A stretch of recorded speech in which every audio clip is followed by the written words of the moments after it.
Hello dear viewers, আসসালামু আলাইকুম রহমতুল্লাহ।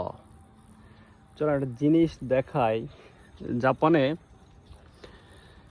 এই যে আমার হাতের ডান পাশে কিন্তু ধান ক্ষেত, এবং খুব সুন্দর করে একটা স্কোয়ার ফিটের মতো জায়গায় সুন্দর একটা ধান অর্থাৎ ধান লাগানো হয়েছে এখানে।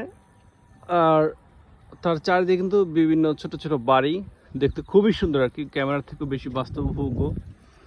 বাম পাশে কিন্তু একটা পার্ক, বাম পাশে একটা পার্ক, এবং এই পার্কের এইটা হচ্ছে একটা ওয়াশরুম বা বাথরুম বলা যায় আর কি।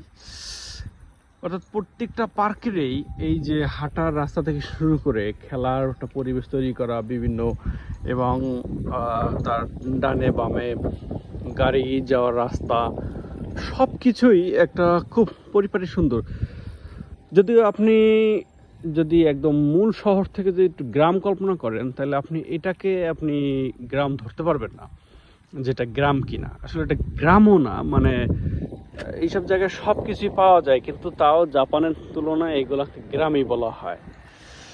আবার এই পাশে দেখেন, এই পাশে বাচ্চাদের মেধা বিকাশের জন্য কিন্তু অনেক গাড়ি দেওয়া আছে। অর্থাৎ গাড়ি চালাবে সেই খেলনারি, তারপরে বিভিন্ন জাম্পিং দোলনা, এই টাইপের অনেক কিছু দেওয়া আছে কিন্তু এখানে জাপানে বিভিন্নভাবে সুন্দর করে কিন্তু এগুলো দেওয়া, দেখতে চমৎকার, এবং এত সুন্দরভাবে চারিদিকে সেটিং করা, না দেখলে বোঝার কোনো উপায় নেই এগুলা। ধন্যবাদ, সবাই ভালো থাকবেন। আজকে এই পর্যন্তই। আসসালামু আলাইকুম রহমতুল্লাহ।